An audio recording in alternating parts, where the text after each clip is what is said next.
Good afternoon, everyone. This is the Vermont House Committee on Commerce and Economic Development.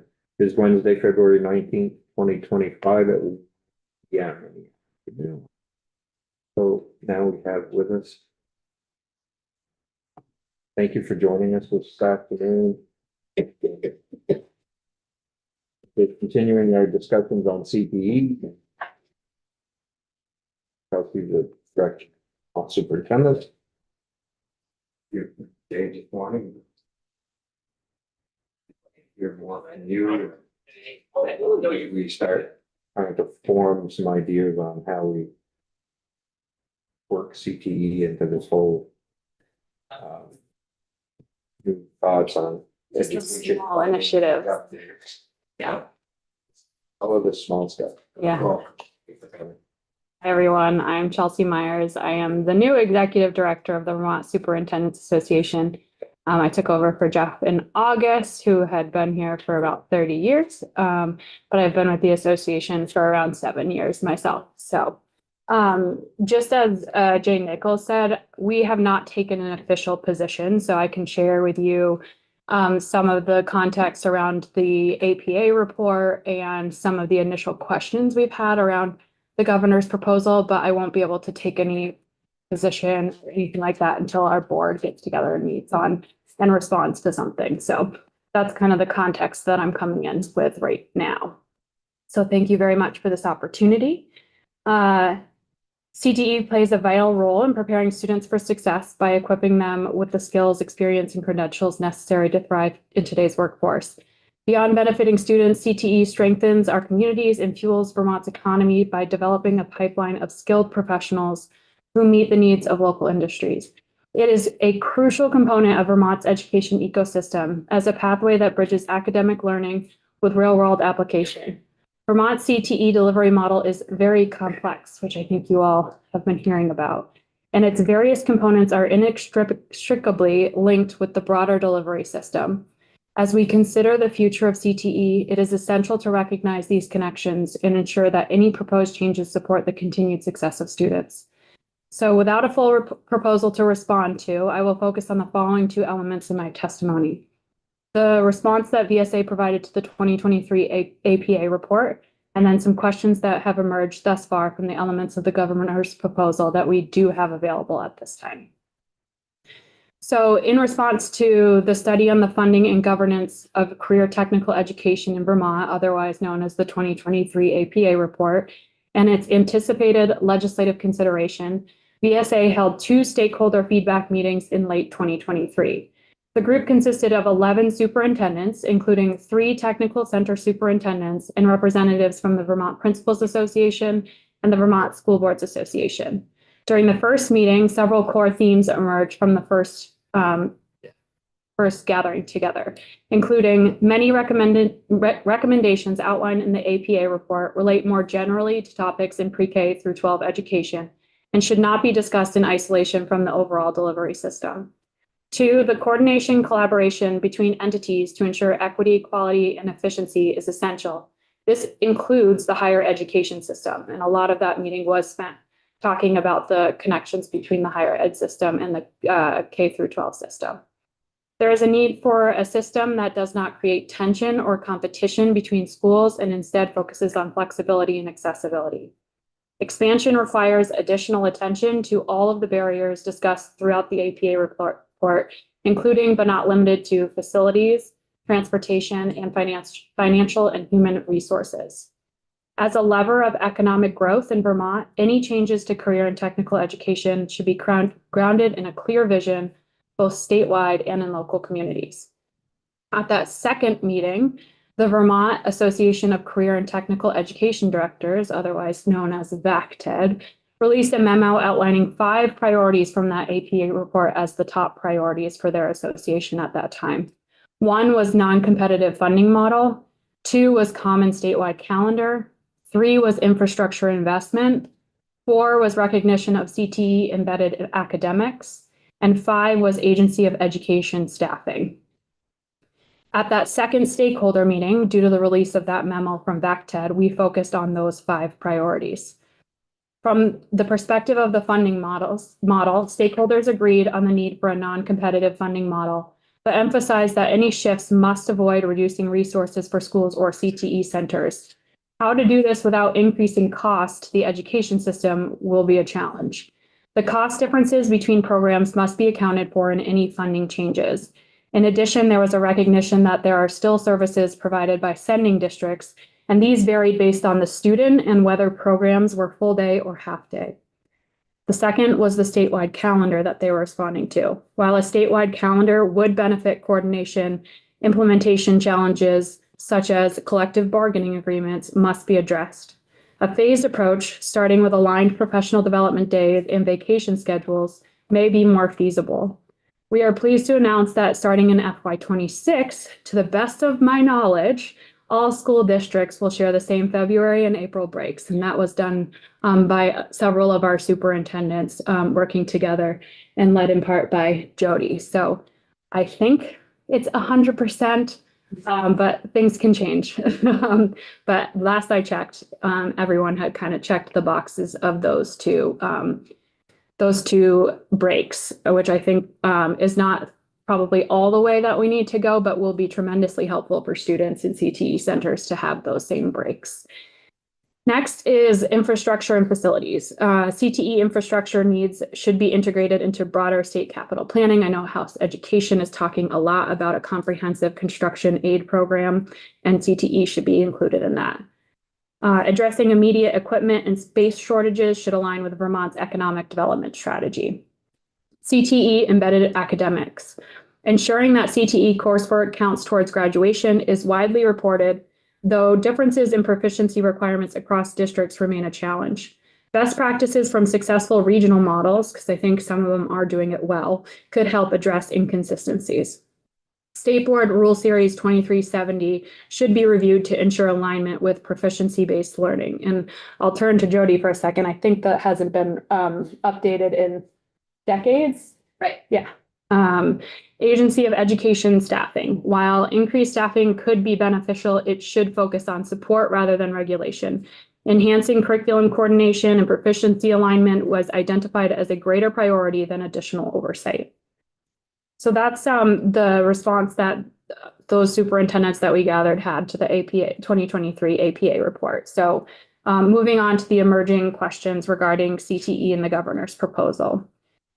The governor's proposal would restructure career and technical education in Vermont by establishing a statewide education service agency referred to as a CTE BOCES to oversee all center-based CTE programs. Key elements of the proposal included statewide oversight, so governance of CTE under one BOCES, changes to the funding model, which I think you are probably acquainted with, but it involves leaving a base amount with the sending school and a certain amount going to the CTE BOCES.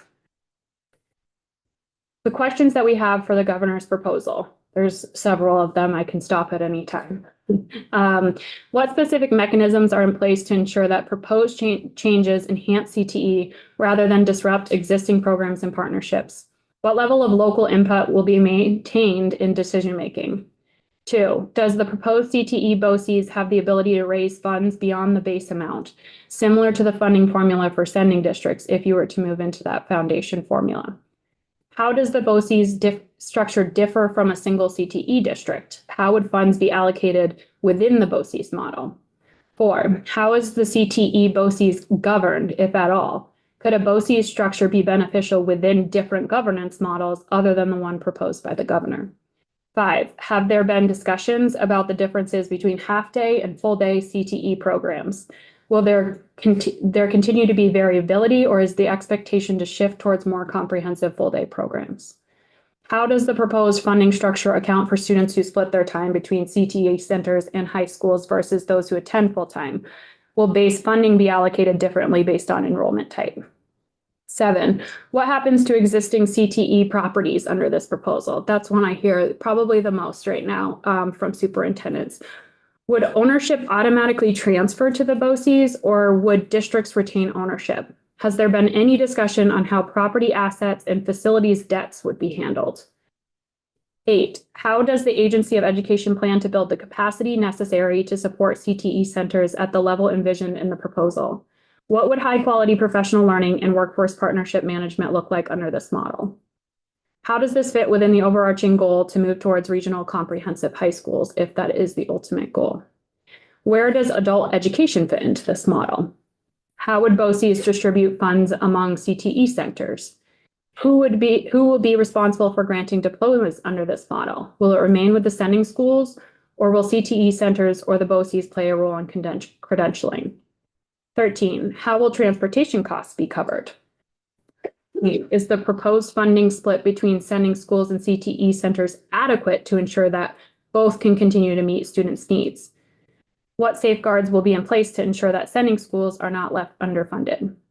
15, if the base funding amount increases in the future, how will that increase be distributed between sending schools and CTE centers?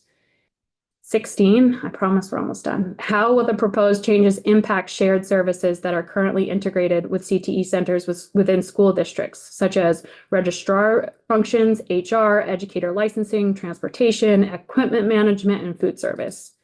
And how do independent CTE centers fit within this model? At the heart of these discussions is a fundamental question. What is the overarching vision for career and technical education within Vermont's education system?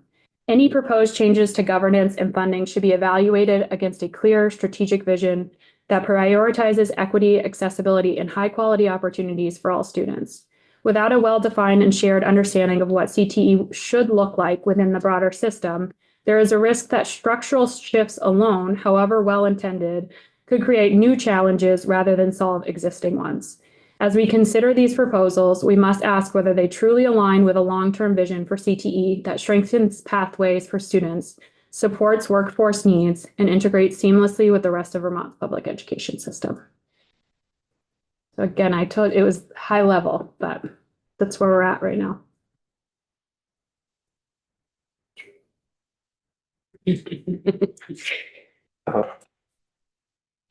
Have you sent that portion of your testimony I to? can do that right after I'm done. Yeah. Well, it would be good for us to. Really good questions. Sure. Happy to. Questions? Letting me off easy. I love it. Or is there no question? I asked so many that. Kurt? Kirk has one. Thank you. You mentioned an issue that I hadn't passed my brain, which was that, who's going to own those properties after if these changes go through? How is that currently organized? Who owns that property now? Is that, do the local school districts own those? Are they self-owned? How's that structured currently? Yeah. I'll make sure that Jody corrects me in case I don't have it correctly, but I think in all cases, the district themselves own the building and also the liability in some cases. Portions of the building that were built with CTE funds, regardless of how long ago, should be retained by the CTE. I don't think anyone's pushed that. Like, I haven't pushed that with the Barre district to say this belongs to me, because there are so many pieces that are intertwined with the internet and the electricity and all those pieces. But that's why we pay a facilities use for some of those other services and portions. We're not paying rent for the properties. Technically, it belongs to the CTE. But in the case of a district that houses a CTE center, that would be a part of the district's suite of properties. Even if they have sending schools that go into the CTE center? The facility itself, yes, is the property of the district. I think we could argue it. Yeah. Of the sending schools? The sending schools have it? Yeah, because I belonged to Barre district, right? But I can look, there's a folder from my predecessor of how much square footage actually belongs to the CTE. But play out like Lynn Coda, for example, that has a district within her supervisory union. not an independent. Right, it CTE. really depends on where the funds came from to build that. So even more complex than I Yeah, thought. Just a little quick refresher, how many superintendents participated in that 2023, that convening? Yeah, 11 superintendents and then representatives from BPA and VSBA. And that gets us to like 11, so I'm trying to think of the percentage of superintendents that were, of all the superintendents in Vermont, X% were 11 equals. So we have, at the time, we had 55. Okay, so about 20%. All right. And 3 of them were independent tech superintendents, and then the rest had different, like some did have tech centers in their district and some did not. Tried to do a representative Yeah. sample. Yeah. So I know we have multiple different governance systems for CTE. Have you heard of a preference for any over the others, or have you heard, like, is there any way to understand where some are more successful than others and what the hardships are, right? Like, has anyone done that? I do not have the answer. I could find it out. If that's something that you're interested in learning more about. I mean, I think as we're talking about making changes, it's really helpful to understand where the deficits are in the current system and where the successes are in the current system, and how do we avoid, right, the deficits as we're setting something new up, and how do we enhance the successful parts of the system? And so any information like that, I think, is helpful for us. I think Jody and I could team up on that to get a perspective from the directors themselves and superintendents that don't necessarily have a CTE center.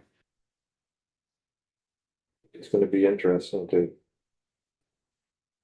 I think we're hoping that we're not gonna get 4 different answers, because there's 4 different structures, right? Probably the case. Yeah. I just hope that people are willing to sit down and be at the table, and I mean, I don't know that we can continue to have 4 different structures. And we've got to figure out what's best for our kids, and Mhm. I think that's gonna be our approach, and I'm sure it's everybody else's approach as well, so. There's gonna be disappointment for some. But I think in the long run. We'd be in a good spot. The questions. I can say with certainty that across the board, superintendents are willing and eager to be at the table, contributing to meaningful discussion about what's best for kids. It's gonna take us all. directors as well. Direct. I'll say, one of the pieces that I've heard is that any quick change is not necessarily going to be the best way to go forward, and some kind of stepped in change is what folks would like to see. Is that what you're hearing also, or are you hearing something different from that? The thing that we talk about most frequently is that if we change the funding model in a way in which there are less funds available to do exactly what we're doing now, we're going to be hurting kids.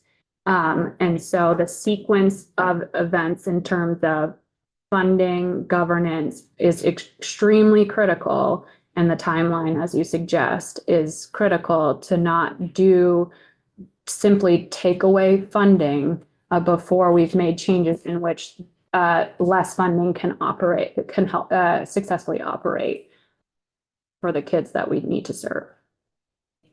Mm.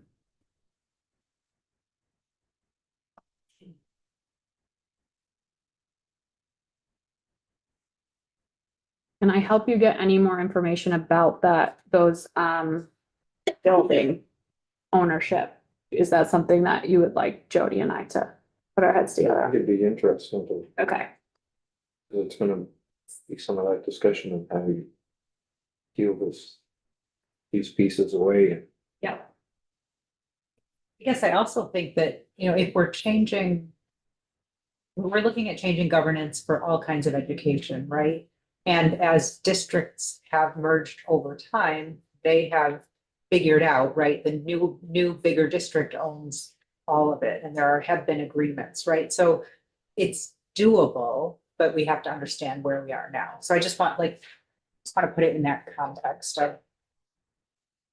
Yeah. Thank you for having me.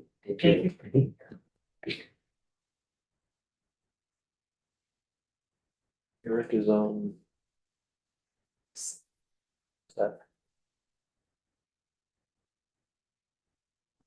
Seth, good afternoon.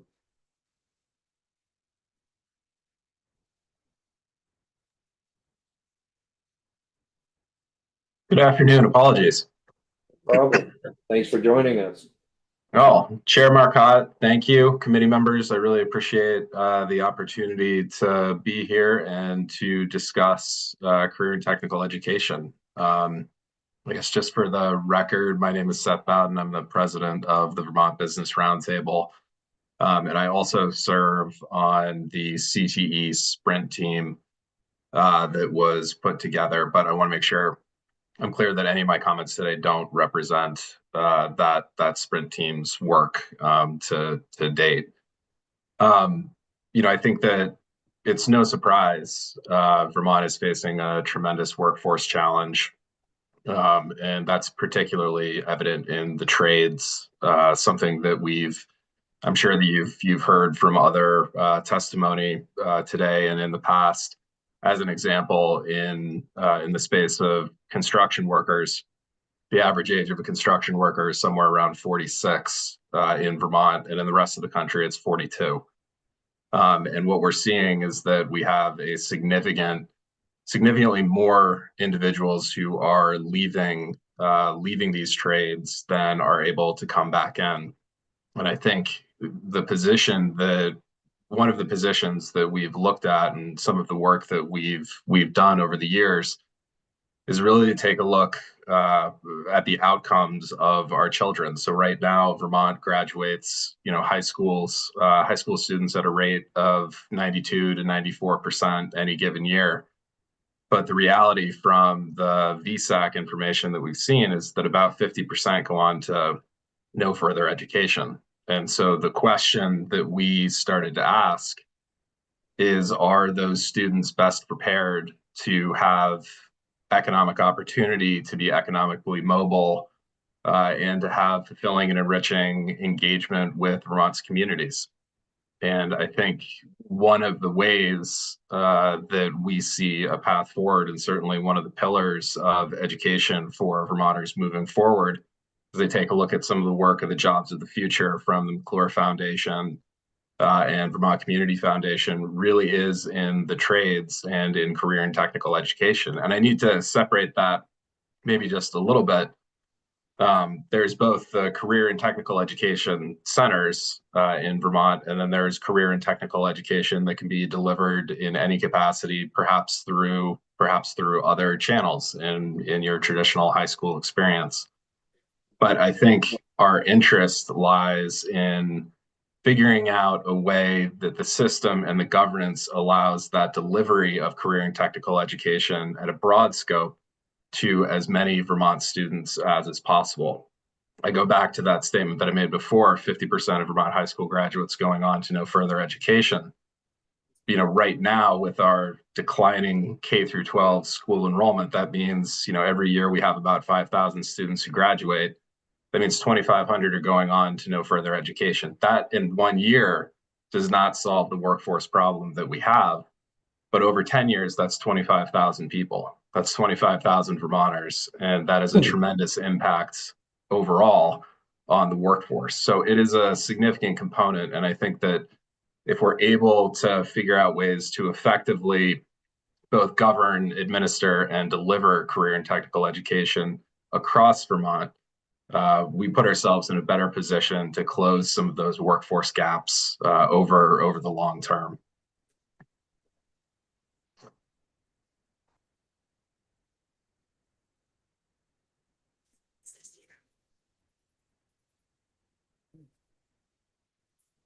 Questions?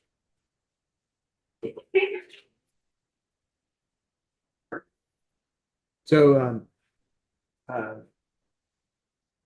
we've been looking at a 2023 report of consulting firm APA. Is that something you're familiar with? And if Yep. so, any particular points there you think are that want to point out? I think, I guess rather than going into the specifics of the report, the thing that I would suggest that I find incredibly uplifting or incredibly hopeful about both that report and the work of the Sprint team is that it goes beyond nibbling around the edges. And what it's really looking at is a wholesale system reform of how that education gets delivered and governed. The proposals within that, coupled with the overall education proposal, I think really does take a different look at how we are going to deliver education to Vermonters, and specifically around the career and technical education. So I don't have an opinion as to whether the 5 districts, is the exact right number, or if there is another number that might make the most sense. But what this does is, rather than trying to just look at a funding model that changes how we support the same system that's in place, what we're really looking at is how can we take a holistic vision of all 17 centers, including all the other high schools who are delivering career and technical education, and rethink, both from a financial and governance model, how we're able to get more students access to that education. So I think rather than if one element of that is correct, I think that the approach that really imagines the entire system and starts to look at a future state where we would want to be in the coming 5 years, 10 years, as everything gets evidenced, that ultimately leads us to a place where we can ask appropriate questions about long-term financial sustainability, reducing the risk management of individual school districts, and really thinking about this as a holistic issue that's solved for Vermonters, rather than taking a look at how do we fund a system that currently exists. So from that standpoint, I think that the approach that's being taken, and I think that the approach that is being considered, is certainly a positive direction. Thank you. I just wanted to circle back on the graduation or secondary rate. You say 50% don't go on to secondary education. Do we have any idea what happens to these people? Are they going into the workforce with jobs that don't require that secondary education? Or I guess what I'm more wondering, are they leaving the state for better paying jobs and lower housing costs?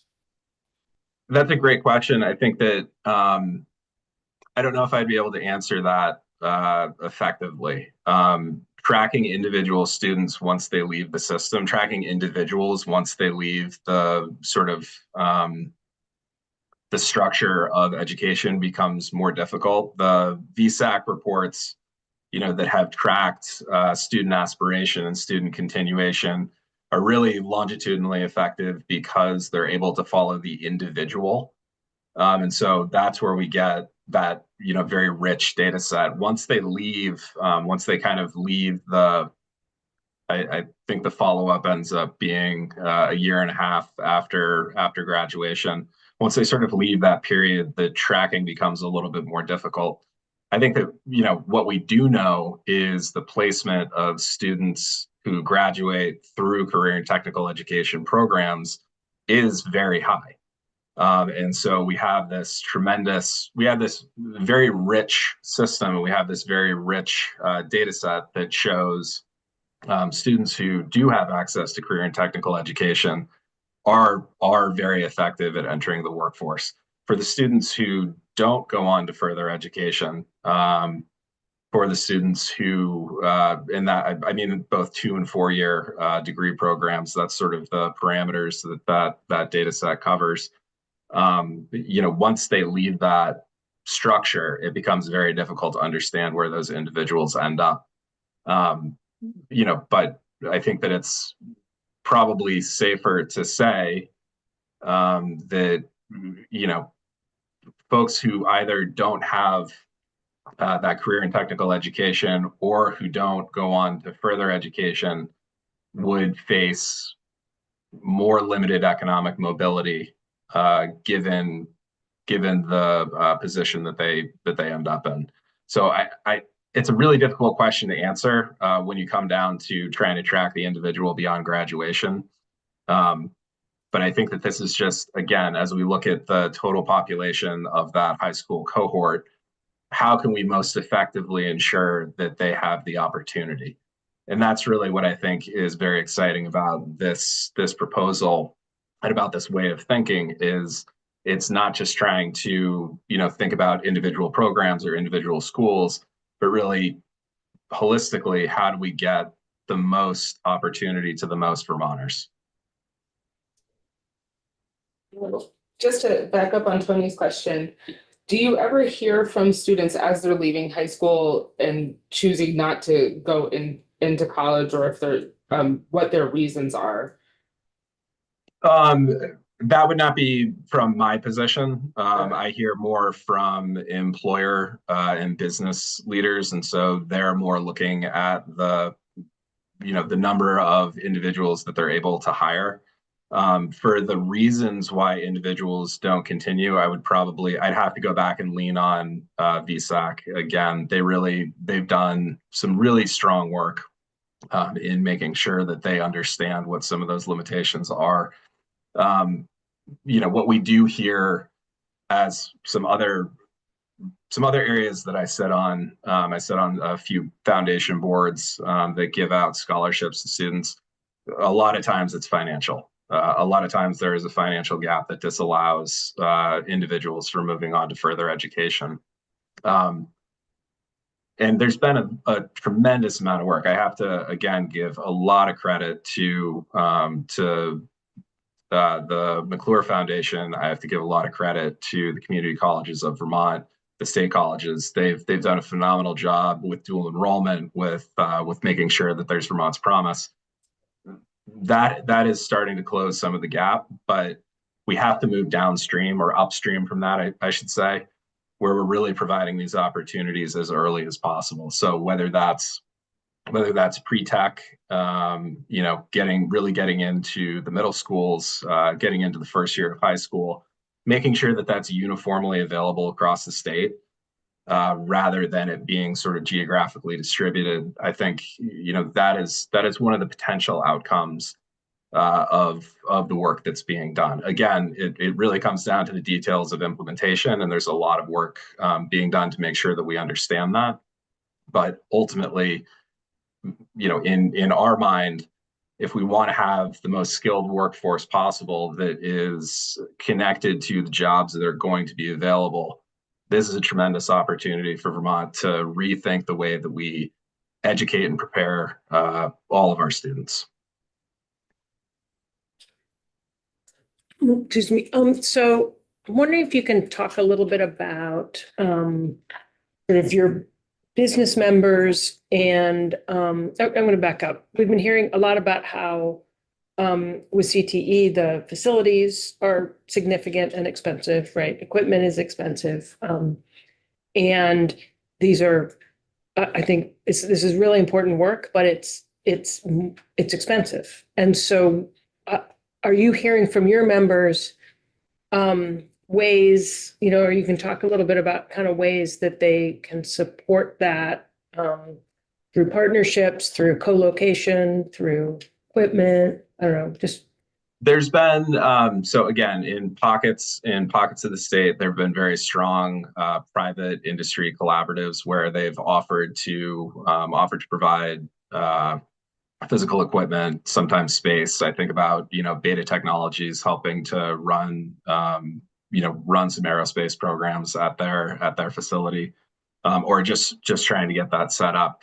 Some of the construction industry has certainly banded together. I know that REARC and PC Construction are going to be putting together, this would be a post-graduation construction education program to try and get more graduates basically skilled up for their field.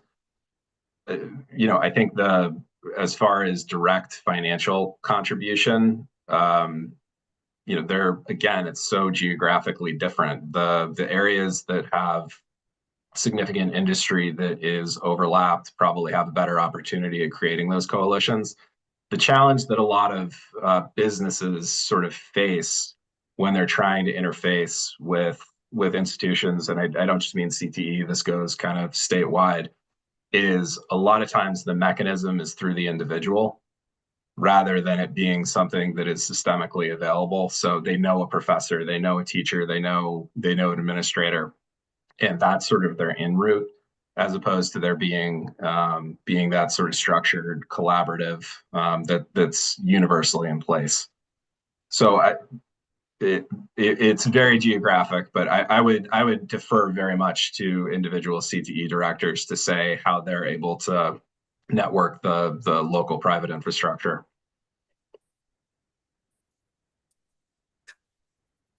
Questions? Seth, thank you for joining us.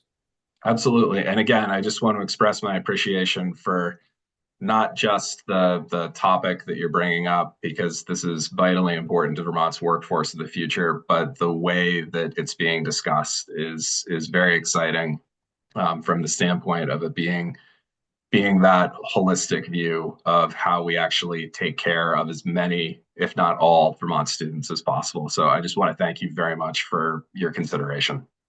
Thank you. Eric?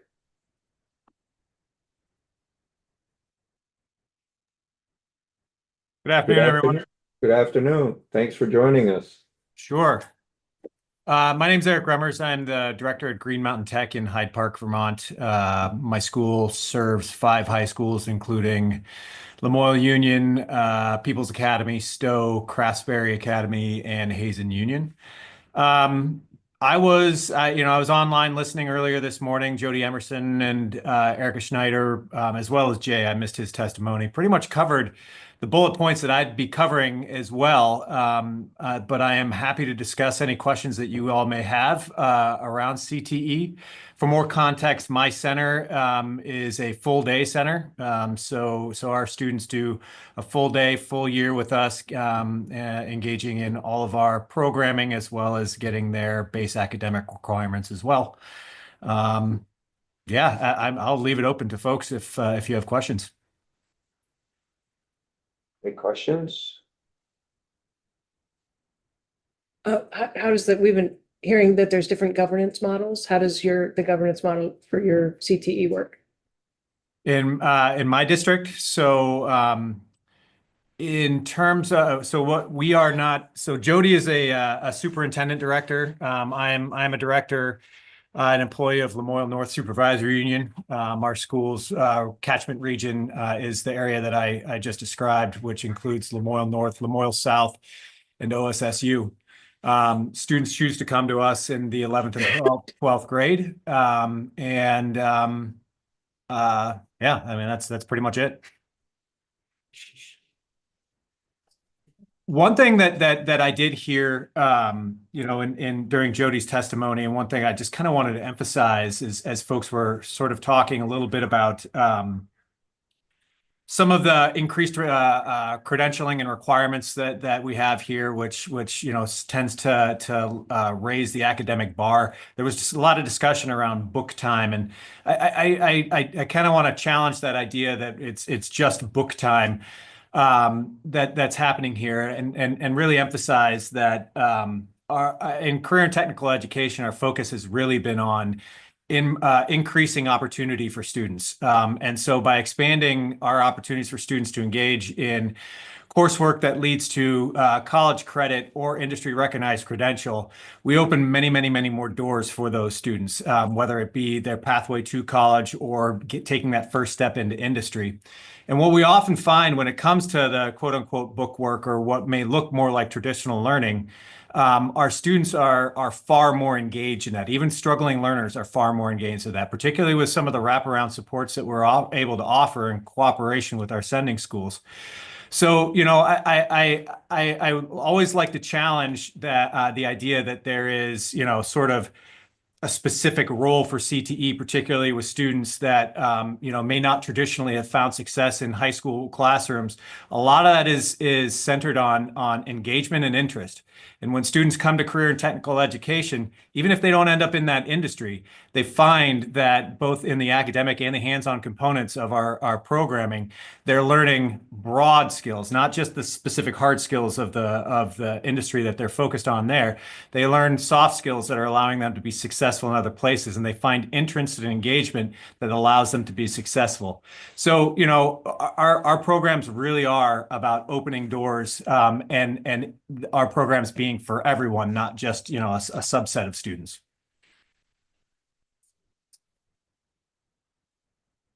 Questions? Do you feel like you have the appropriate programming and spaces for your area, or do you have wait lists for how is that working in your area? Sure. It changes. That issue is area to area, school to school. I have, I would say about half my programs are approaching waitlist or are on waitlist for next year, and the other half are not quite there yet. It does vary in this population for me from year to year as to which programs are on wait lists are not. There are a couple that are traditionally on wait lists for us. Our electrical program is always on a wait list. Our allied health program is always on a wait list. Construction is almost always there. So, some of those places are computer networking and cybersecurity wait list, our creative media program wait list. Some of our others, like our forestry and land management, sustainable agriculture, they're a little bit less, but that again varies year to year in terms of student interest. We're very fortunate. Our center is a real jewel. We were one of the last centers in the state that received federal funding for a rebuild back in the mid to late aughts, around 2008 or so. And the design of our school is such that our programs were specifically built in a modern way to accommodate our program offerings. So, for instance, our construction program, as a full year program, we build an entire house in that bay, in that construction bay every year, and it's placed on site on a poured foundation.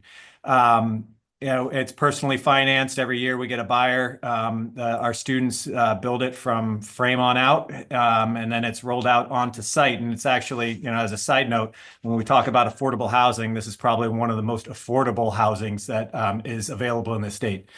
But our programs and spaces have been designed that way, and we're really fortunate to have that. We have an exceptional facility.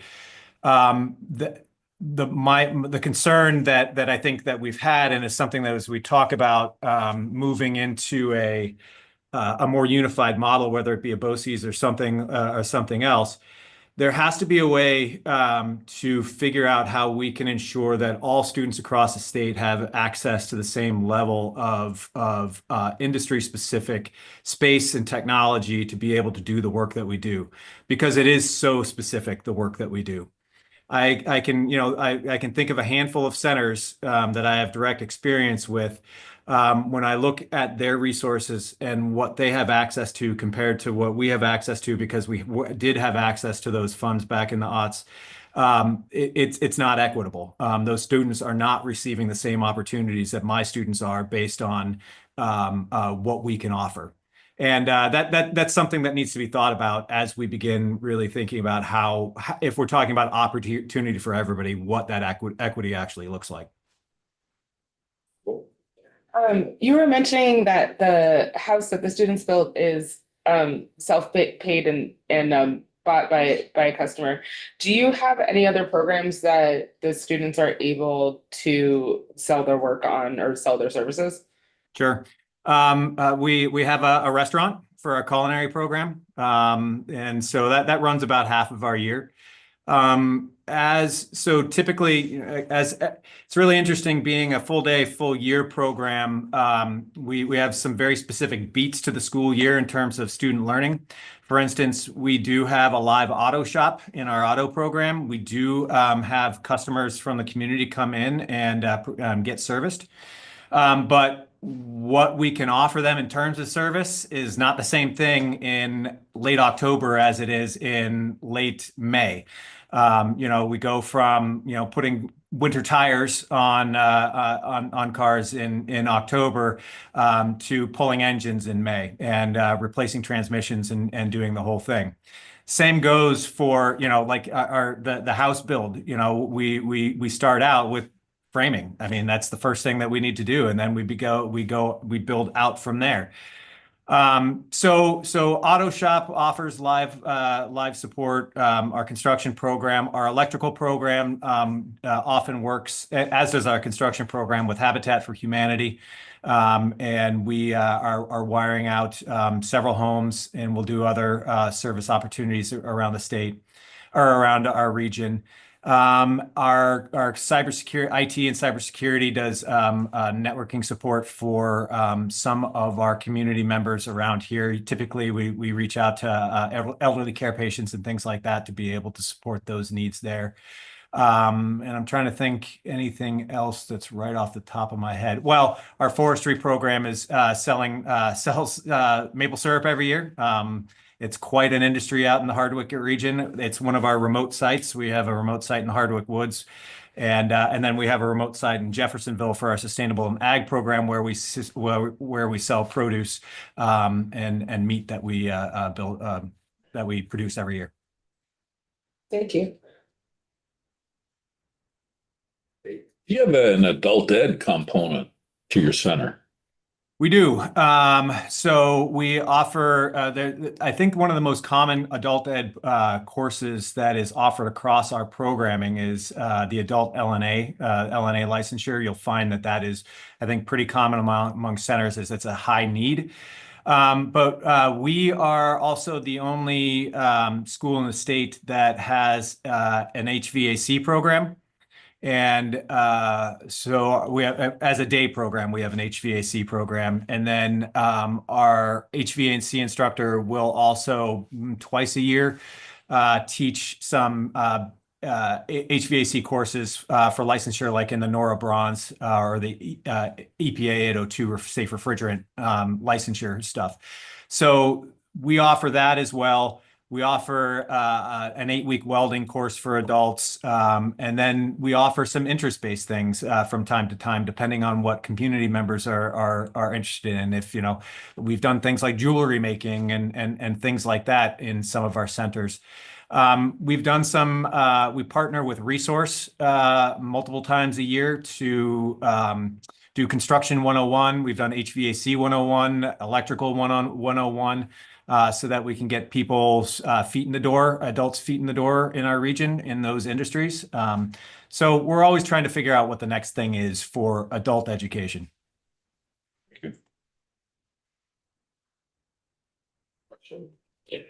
With your high school programs and specifically electrical and things like that, do you offer an apprenticeship program, where they're actually out in the field working with the master electrician? Okay. So our electrical instructor, although we have to have a master electrician to run our program. So technically, these students are in an apprenticeship. They earn their apprenticeship level 1 after they've completed the program and tested out for that. And then should they choose in our format to do a second year co-op with us. So we also offer paid cooperative internships for second year students. So students that have completed a full program and received all of the licenses and endorsements, they can move on in their senior year to be employed by a regional employer. And with electrical, we do that with a number of our first year electrical students move into that. And at the same time, as they're working for those employers, they're earning or working towards their apprenticeship level 2. So by the time they're out of high school, they'll have a job had their level 1 and level 2 in place, haven't had a job where they've had experience and been paid. Just piggybacking on what he's saying, there are programs like, just networking and cybersecurity. Mhm. There's Security Plus and Network Plus certification. Yep. Do you do all the testing and give them the certificates once they leave, or? We are actually, we're not so we've done, they do CompTIA testing, and they earn 3 different certifications. We have typically had to travel to have that testing done. I believe we go to Castleton for it. I think it's there. But we have just been registered as a Certiport testing site, which is more of the Microsoft Office suite and all that other stuff. And both our business and our networking program will be offering that certification through there as well. So we're working more and more to bring that certification process in-house, which again is another expense, but it is critical that we're able to give students these endorsements, these licenses as they come out of our programs. Yes. It's something that's popped into my head while listening to this discussion. I probably should have asked Jody this too, but she's here. But all you directors, we're talking about the need to get into middle grade, the lower grades to start introducing, but we're also talking about the need to bring in 9th and 10th grade students, as well as the 11th and 12th.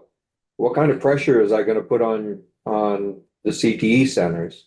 Because I think we're already hearing that just 11 and 12, a lot of things are getting maxed out. And so if we start introducing CTE to the lower grades, what are we talking there? And that's something we need to have a conversation about through all of these changes. And how do we get to that point? Sure. Great question. To be honest, the reach down has been a challenge. When we have these conversations, each of our tech centers they're very different, contextually very different. Whether it be our catchment region, our structure, all of these things bring on different perspective. I would consider Green Mountain Tech to be a mid-size career and technical center. We have, for full day students this year, we have about 157 students. In terms of staffing here, we have only enough staffing to operate the programs that we currently run. So any other position, whether it be administrative or elsewise, is required by statute. We have nothing beyond that except for a grant-funded math position who supports math integration into our programs. So when we start talking about, how can we effectively reach down and offer more programs and opportunity in the middle grades? Well, all of our instructors are working full day with the program that they have in hand in the area that they're working in. Their construction program, they're with them for 6 hours. Electrical, they're with them for 6 hours. And there's no real give or take logistically for us to be able to offer something. So what I'm saying is that if for us and in our circumstance, we would need to bring on additional staffing and then figure out what that would look like and what we could offer, given the resources and places that we would have to go to offer that programming. We would have to be able to know that in those particular schools, whether it be the middle school that with our conjoining building, or whether we traveled 30 minutes to Stowe, that we would be able to offer something safely in that building that is representative of the things that we would want them to know about our tech center here. So there are some logistic challenges to that. There are other models in the state that's my situation. There are other places in the state, larger schools that have more flexibility to do that because they have more staffing. You will find that I believe in places like Essex, they have more of what's called pre-tech foundations, where they have people who are experts in field who can be licensed in a construction domain or a computer networking domain or what have you, who under that tag of pre-tech foundations can now welcome in 9th and 10th graders who are getting construction specific pre-instruction to going into a full-on construction program. And that's a matter of resource. It's a matter and resource then is tied to size. Those bigger student populations means more resources, means more opportunity to reach down in that way.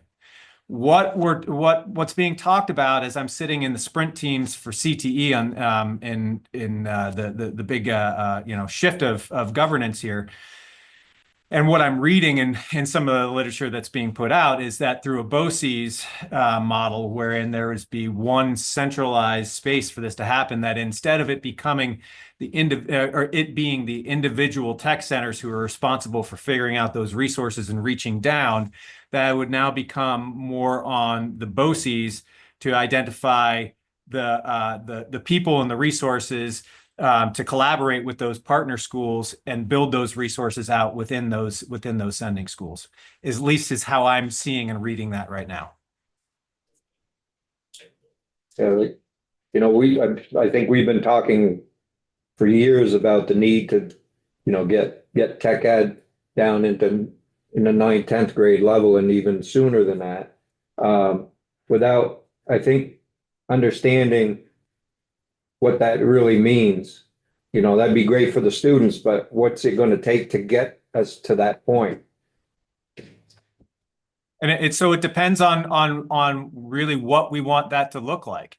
And, if that means that we keep talking about hands-on learning, and if that means that we're trying to get kids in contact with power tools, if we're trying to woodcut, if we are trying to, if we're trying to build up a computer lab and what have you, we are talking about are there appropriate spaces in these other buildings for those sorts of things to happen safely, because safety is number one priority.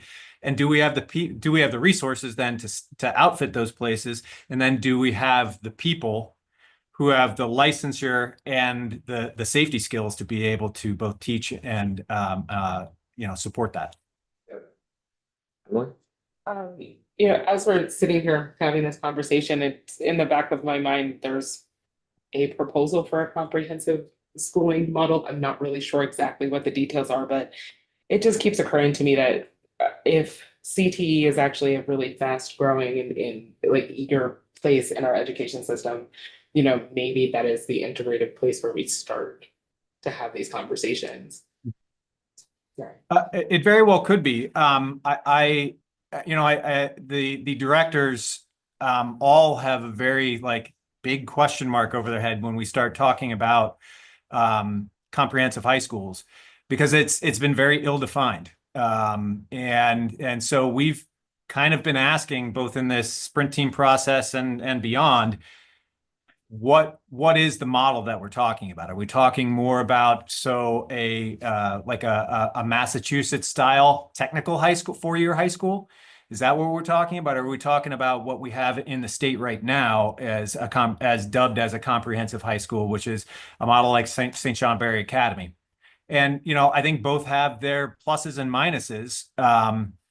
I think, though, that whatever that may be, if we want to ensure that we're putting, kids into the workforce or young adults into the workforce, or even into college, with the hard skills that we want them to have to be able to enter right away and make a difference in our regional workforce, we do also need to be sure that some of these resources, these facility resources and these programs exist.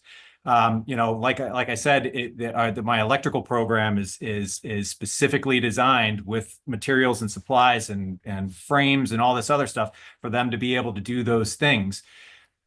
If we broaden that out and in a high school context or what have you, and those skills are too dissolved, then I don't know that we're going to be able to offer the sort of licensure opportunities and hard skills that have the impact that we want to have in our local workforce.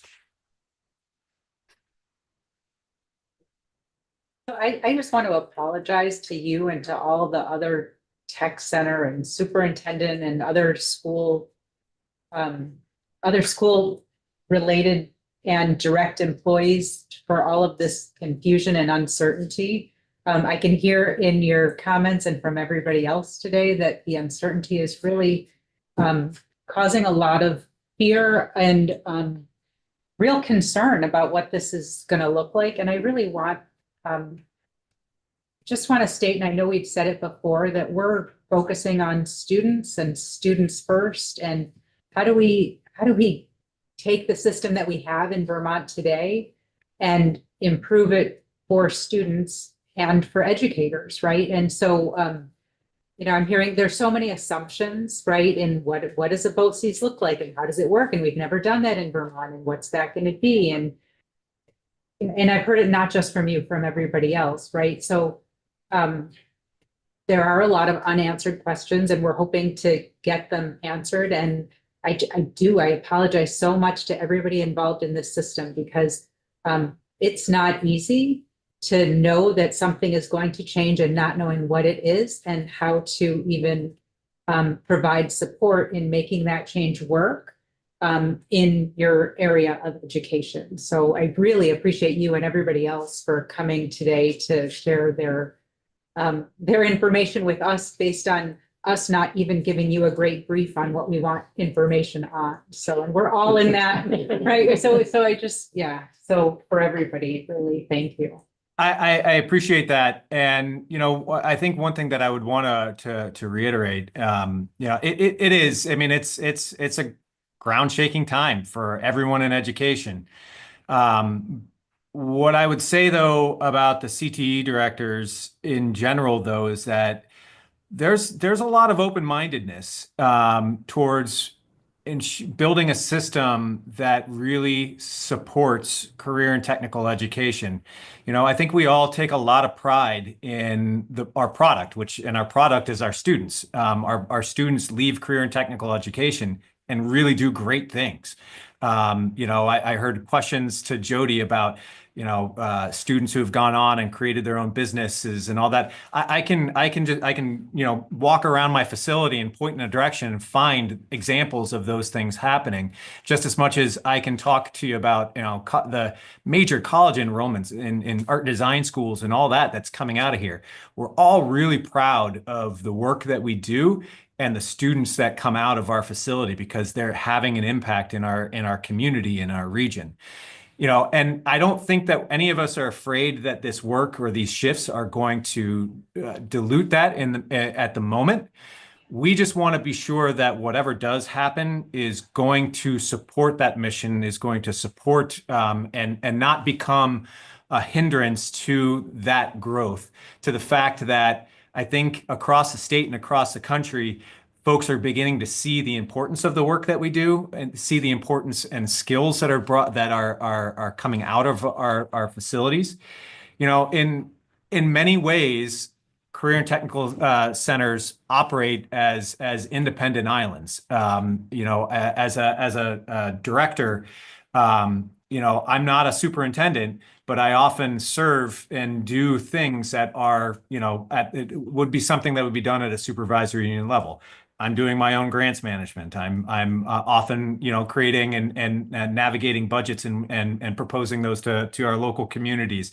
I'm providing all of our professional development and instructional practice and all of these things that supervisory union offices, generally do support folks on, but our regional supervisory unions often don't know the needs of career and technical education. And the idea that there could be a overseeing governing body that may actually have the capacity to understand our needs, understand how difficult the Perkins Comprehensive Local Needs Assessment is, and how much of a burden it is on each of our schools when we only have so many staff.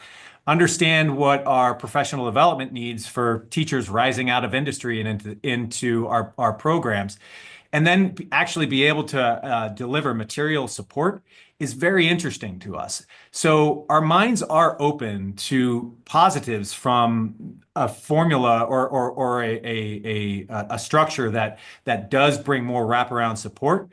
It's always the devil in the details, though, and we never know. We don't quite know what those things will look like, and we're trying to get them. Agreed. Thank you very much. Sure. Patrick.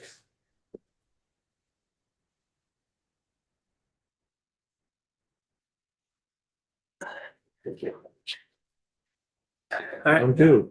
How are you? Good to see you all again. Good afternoon. My name is Pat Gookin. I'm the director at St. Johnsbury Academy. And thank you for letting me be here today. I guess I would be the great person to ask about what a comprehensive high school is, since that's where my center is established at. In the early 70s, my school became a comprehensive high school when the local trade school, which was its own entity, blended into our school. And so we've been a comprehensive high school for quite a while. I can talk to you about the differences between us and what Jody does. I guess I'd lead it off with, we don't have CTE students at St. Johnsbury Academy. We just have St. Johnsbury Academy students. We're all under one roof. Our students all go to the same English sort of building with everyone else. They go to science, math, the dining hall, health services, student support services, all athletic events. We're all together. We're all just the St. Johnsbury Academy students. So we have an official title with AOE, the Applied Technology Center at St. Johnsbury Academy, but we're just, in our region, we're Academy students. That's the nickname that they would have. A lot of these things that have been discussed today aren't barriers for us. Transportation is not a barrier for our comprehensive high school because I have access to 925 students that are all under the same roof and that have a common schedule, a common daily schedule, common transcript, graduation requirements. Everyone is the same. So yes, we might say the tech kids because we might celebrate them for something they did. That's no different than celebrating the science students for winning the science Olympiad or for winning the math competition that our school won the other day. So we're all celebrated equally in our school. It's important to understand maybe how things work in our school. If I was given a pitch to a prospective student, I would say, hey, come on over to where our CTE classes. And while I'm walking down through there, I'd say, oh, here's student support right here. If you need any help here, that's my office right there. And then we walk a little bit and say, this is where you would have biology class. This is where chemistry is. And then the next room, this is where the electrical program is. Then the next room is robotics. And then the room after that is human services. And then as we go around maybe this big loop in that building, we eventually see our human services program that's in CTE. Okay. So obviously we need a different space than on a floor for automotive, welding and construction and woodworking and plumbing. So they're downstairs and they're in more of a, shop setting because of size and the ability to be dirty down there and so forth, but it's still in the same building, which also houses our dining hall, which is in that same building. So this is just what we have and what we do. Okay. It works for us. As we look at these other models with the BOCES, we can't fit into it, right? We're a comprehensive high school that is an independent school. So we don't have, when there's suggestions of common contracts and so forth, we're different, right? I report to my headmaster, right, or head of school. And the things that are being outlined in some of these models would say I would report as a director to the executive director of the BOCES. That just doesn't fit our model. Yeah, I think it's important to understand sort of the accessibility successes we have in our school. Last semester, I had 392 students enrolled in CTE classes. But if we do our statistics by AOE and full-time equivalents, I have 102. So, I learned in statistics class in college, we can twist those numbers any way we want. But I'm proud of 392 students having access to career and technical education. That was just last semester. Some of them are repeaters, right? But we have new students. Our salutatorian is in woodworking this semester. Who can say that?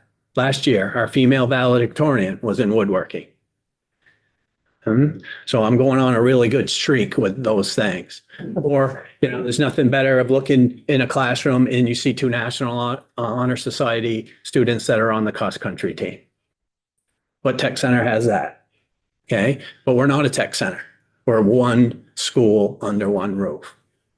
I can go on forever. I think it'd be better for me to just answer some questions that you have that makes our school different.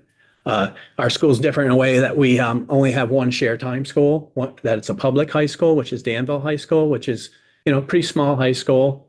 I have one student from there this year, or two, I think, not very many. Our other share time school is another comprehensive high school, which is Lennon Institute. So obviously, if we are alike in our model, we match up pretty good with our schedules and calendars and things like that. And it's only 7 miles away. So there is some good geography between our two tech centers where you don't have to travel. I think, Eric didn't talk about some of the travel there. There's kids from Greensboro that are going to that satellite program in Jeffersonville on a school bus. So, I've talked to Eric about those things. So as you look at this model, that model works for us, and the comprehensive model works really well. But then again, I wear the same hat as Jody and Eric do, where some days I'm a department chair, other days I'm a director, and today I'm a superintendent. And we follow all the same regulations. I want to make sure Yeah. we're not conflating the terms that APA uses for a comprehensive high school. Okay. Or the way you're describing your school system setup. I don't believe that they're the same. Okay. I understand that you have tech on campus. It's part of the same system. You have sending schools, your independent school, all of that. But I think that for a committee, we need to understand that in the APA report, that is not necessarily what a comprehensive school means. We shouldn't conflate those two terms. So I appreciate, like you do, you have great programs, you do great. I'm not taking away from that at all. I'm just trying to, there have been so many assumptions that I'm hearing today with all of this, again, uncertainty and not really knowing where we're going forward. I don't want folks to. I think some of the directors will be waiting for that definition of what a comprehensive high school is. From that report that we haven't seen that may exist next We week. shouldn't be creating. So, but under Under Vermont law, an AOE agency, we're a comprehensive high school. Right. Right? So, I think if we wanted to go into some specifics about funding, state statute says we, as an independent school that has a tech center, we charge one rate. Right? There's the formula isn't very complicated, compared to the other ones that I've tried to decipher. Luckily, I have Scott Beck in my house to talk about, but I'm actually concerned if we go with this BOCES model that I have to bill for my own students in my own building to another destination and the money comes back to me. Does everybody understand that? Because my students don't have to apply to be in my tech center that really doesn't exists on paper. does the tuition payments? Because if it's written out the way it is now, all the money for CTE goes to the BOCES, and we don't fit as St. Johnsbury Academy.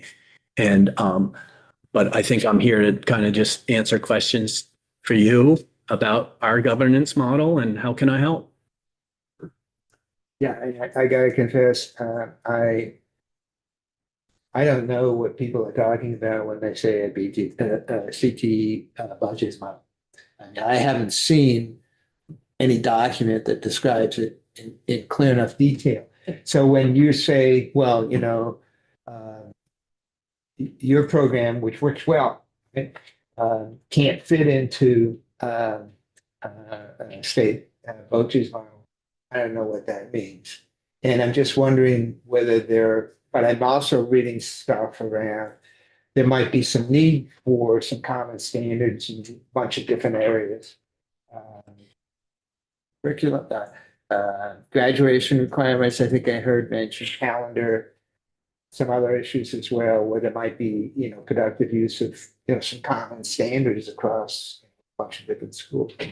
So I'm wondering what you mean by it won't fit, and whether there are some areas where there's some need for commonality around standards. Okay, we have that. So every program has a set of proficiencies that's established through some committee work we've done in the last 5 years, proficiencies for every program. So whatever program Jody's running, I am following the same proficiencies. So we basically have the same size, scope, and quality measures, even though we're in a different model. And I would say we don't fit because the BOCES model that has its proposed says all the CTE teachers would be employed by the BOCES. Well, I'm an independent school that has an independent budget, so it's a different model. So it's hard to understand though, and that's when we talked about maybe there's staff that are, having anxiety towards these changes and so forth, right? I mean, all of a sudden you're going to be employed by someone else, technically. So where Jody's not, she's a supervisor, but not your employer anymore. And that doesn't sort of work with our model either. So, Thank you. Just so I have a sense of it, how many tech hours do the students get when they're in their CTE? okay, so we're a half-day center that it's called. So that means our students that are in our programs do 2 hours a day. A full-day program typically has 4, Jody? Yeah. Right? I don't have that. So I don't really understand why we're a half-day program when we provide full-day programming. But, we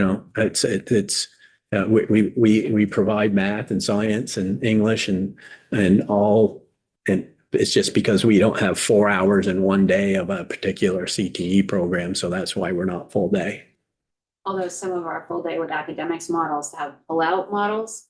So students, you might not have the same students there all day long because they might get pulled out for math or they might get pulled out for social studies and the rest of the kids are still in program. And then, so when Eric was talking about that 6-hour day that his instructors have, they have their students for 6 hours, but depending on the model, it might mean that some of the students are gone for portions of that day, which is also hard to really plan for and prepare for if they're going out to different classes and different pieces. I know at Essex, sometimes the teacher of the program goes with the students into maybe their English class, the technical English class that they all have. So I think it's been great that you heard from Erica and Eric, who are part of they're part of a district and they have 2 very different models, one being half day, one being full day with academics. You've heard from Pat with his comprehensive high school under Vermont definition of comprehensive high school. And then I have a full day center without academics, it's 4 hours, and I'm independent. And so you've seen really 4 different models, 3 different governance structures, but 4 different models of CTE. And that's what makes it so complex. And there's great things happening in every single center. And I think it's something that's different. And My school is the pre-foundational courses that Eric was speaking about, where a student would take an hour class to do some exploratory work, like intro to plumbing, right? So our school is really strong with those offerings. So every program that we have has at least 2 intro classes that are tagged to it for pre-foundational skills or exploratory purposes. So a lot of sophomores they're excited about being able to take those classes for sort of like the first time. So, roughly about 130 sophomores are in CTE taking those exploratory courses. And a lot of our strong students will take all of them. We even had a student last year that completed the first year electrical apprenticeship program and the first year plumbing program apprenticeship in the same year. He had class all day. He had English in the middle, but he did it. So people are like, well, what's that mean? Okay, I have 152 kids signed up for intro to culinary next year. I have 3 chefs. A restaurant on Main Street, not in my school building.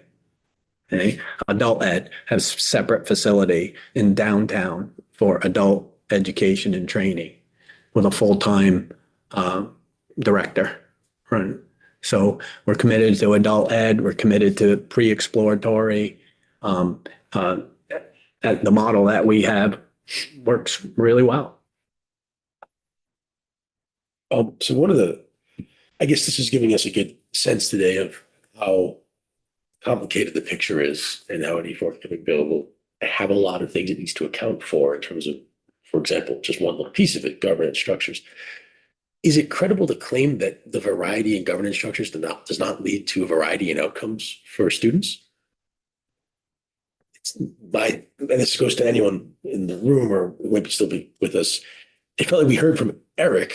He felt strongly about, at least structurally, his building created opportunities that other buildings elsewhere in the state do not create.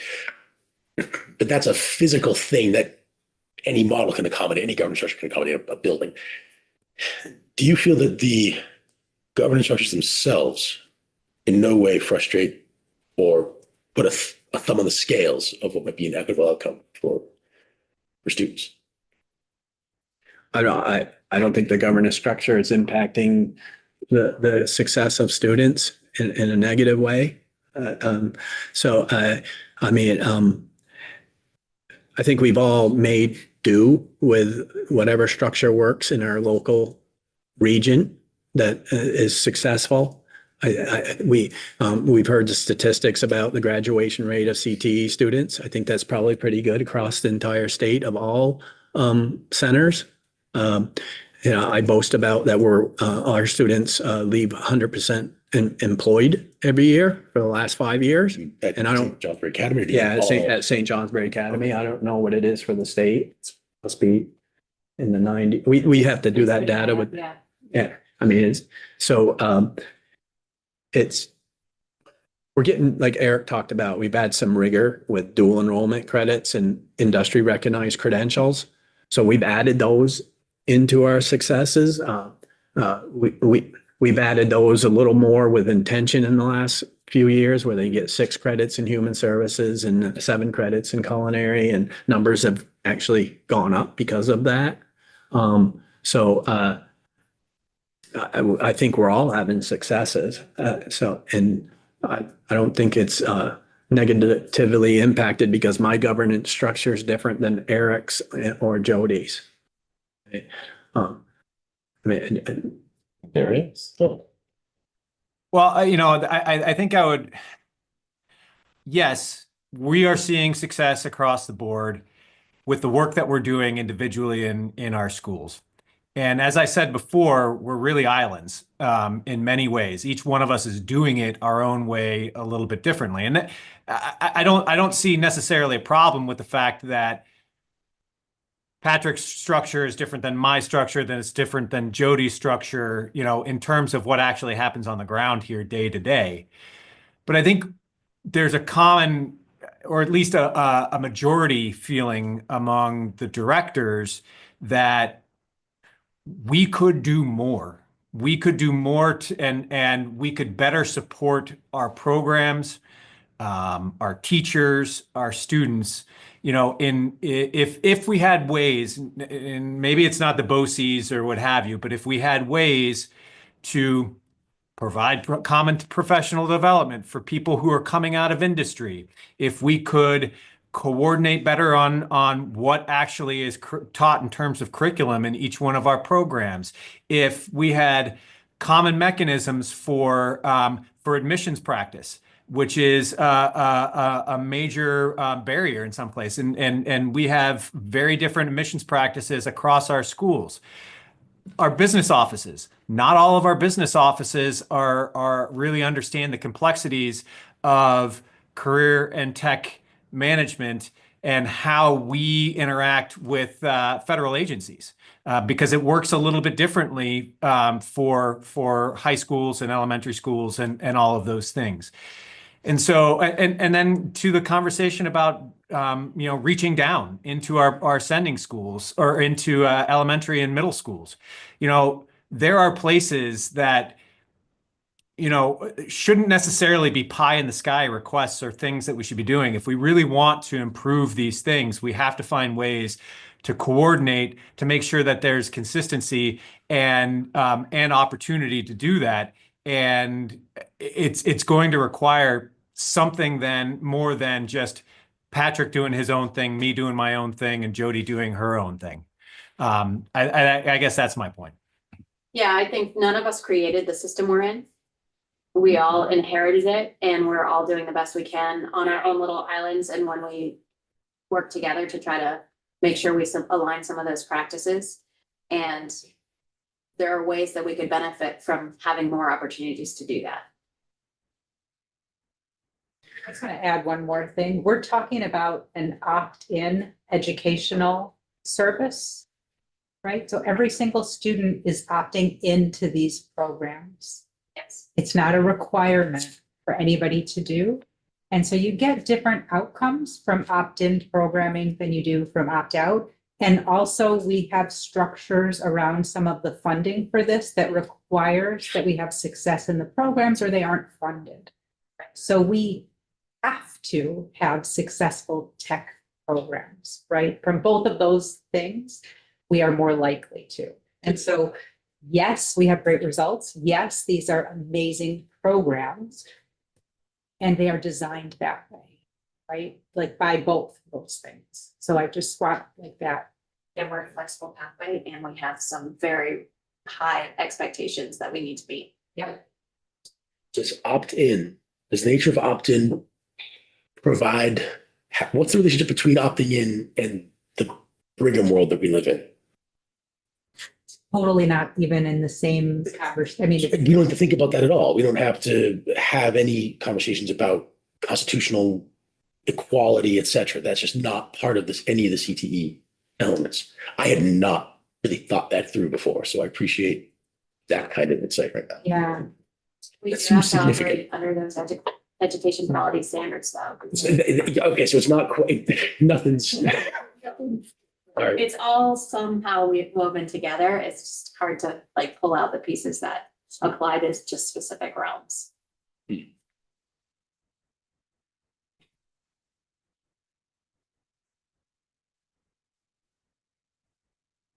We delve, the more interesting it gets. I got way interested. To get back to one of my things, the adult education component that you have is a separate building and all, is that still under your direction Yes. and still under the? Yeah, we have an adult ed center that is downtown in St. Johnsbury, and we, as an institution, thought it would be, let's have an education hub down there to promote training. One of, like Eric spoke about, LNA is a program that we just started, and it's actually we got a grant from Senator Sanders to start it. And it wasn't just an LNA program; it's an LNA LPN to RN program, because we do have BTSU Linden just 7 miles away. So we could, and CCV's in our town. So, and CCV does training for LPN. So we just started that. We've run like 2 cycles so far. It's so new. But we have a leadership signature program that we provide to mainly the hospitals because they have a lot of turnover and middle management. And a lot of RNs are moving up into those levels and they need leadership training. So we have tailored leadership training to the sort of specific industry of healthcare. And we run that every, 6 to 8 weeks, and it's pretty concurrent. And we'll even take that program down to the hospital, like come to them, even though we have a adult ed center, but we still are providing CDL training in collaboration with North Country Career Center, so we can run it if we get enough students. And we'll even work with Riverbend with CDL. We send each other students based on timing, and we try not to have duplicate programs. Riverbend will run theirs in the summer, and we run ours in the fall, and North Country will run theirs in the spring. I forget which one we were on, but we're highly committed. We're actually working with the Department of Labor right now to see how we can increase the state apprenticeship program in electrical and plumbing at the adult level even more, because it's moved to virtually online due to COVID and through VTSU Randolph, but we're looking at how can we get it more in person and be at our center and so forth. Actually get our electrical students just to continue. And if they know the training facilities in their town, maybe they'll stay, right? We want these skill students to stay in Vermont. So we're looking at adding that sort of program too. Thank you. Let's go to Senate Ed next. Thank you. Thank so much. Thank you. Thank you, Jody. Appreciate you. I get to go to Senate, yes. I go there next. Yeah, just to do the same. So we talk about it's not mandatory, but I think of, like automotive, our kids nowadays having that opportunity to learn how to change a tire. It sounds silly. I mean, but I don't know if that's happening anymore. You're learning how to measure out and cook things. I think I took some sort of cooking class when I was a kid, but I know that they don't have it anymore at our high school. As part of, it's not mandatory. Should it be mandatory to take, no, as like a small, like a 5 days, you have to take tech courses and to cover base, we, probably years ago were taught by our parents. Changing a tire or a brake. I don't know.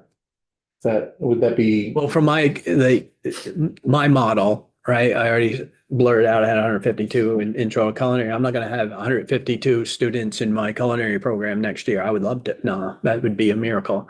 I typically have 13, 14, 15 matriculate into the program out of those 152. So we can assume that, the students that are not going on to culinary 1 are in that class for a reason.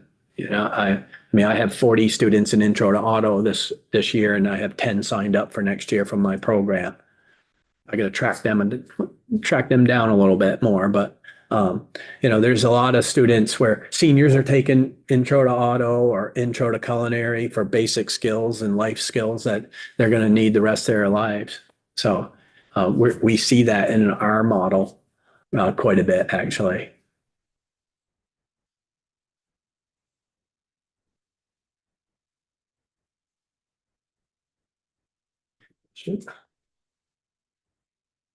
I would like if you have the time, come visit, see how it's different than what we saw last Friday. And just, I don't, you can't envision it until you maybe walk around and see it in practice, what's sort of the experience that our students are having at our tech center. It's totally different. And I didn't even talk about like the programs we don't even have because they're in our science department, because we're a comprehensive high school, like robotics, not in CTE.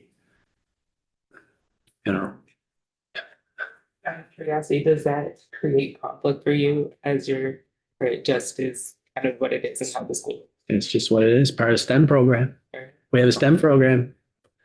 You know, you're in the science department. Come on, you know, you can do digital design over in the art department, graphic design in the art department, things like that. It's just a different model. But the students don't get credit, right? If they go take a robotics course, they would not get it, like any lead towards certification or anything because it's in the science department at the high school. Well, we have like a STEM certificate that's part of our engineering department. So a little different. Thank you. Thank you for having me. Again, so Thank you. I hope to see you again. there's no doubt that you will. Eric, thanks a lot. Thank you all for what you do. We're on the floor at 3. So, prepared for that. And we're back here at 9 tomorrow. NEK Day tomorrow, so we'll have some people from the kingdom coming in to talk to us about what's going on there. Then at 10:30, we have UVM trustee vote and sergeant at army. So, and the afternoon, we have Agency of Commerce tomorrow, so in the afternoon, we'll be talking about budget things. And other people,